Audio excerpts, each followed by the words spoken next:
bem? Passando aqui para fazer mais uma breve partilha com vocês. Eu, professora Cleide, venho fazer hoje uma partilha que tem um significado muito grande na minha vida. E o que seria isso, professora?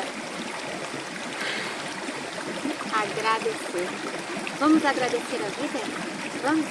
E hoje eu estou num lugar especial.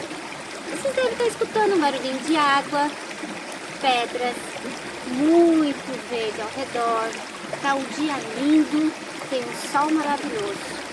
E hoje eu parei aqui para agradecer. Agradecer a quê? A vida. Nós acordamos, nós temos mais, recebemos mais uma oportunidade.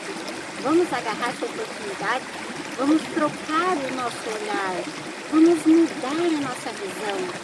Vamos pensar assim, mas professora, eu não tenho na minha casa uma cachoeira, um riozinho, uma pedra. Mas você deve de ter uma torneira, você deve de ter uma mangueira. Toma um banho de mangueira. Toma um banho de chuva.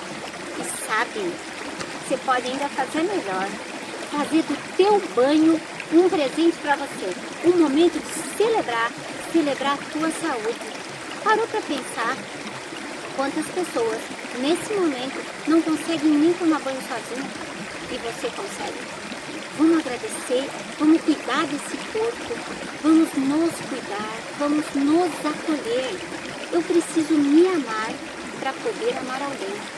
Então hoje eu estou passando aqui para agradecer. Agradeça a todo momento, agradeça de coração, com toda a verdade e com toda a intensidade do teu ser. E eu quero desejar um beijo enorme, enorme e até o próximo vídeo. Vamos agradecer?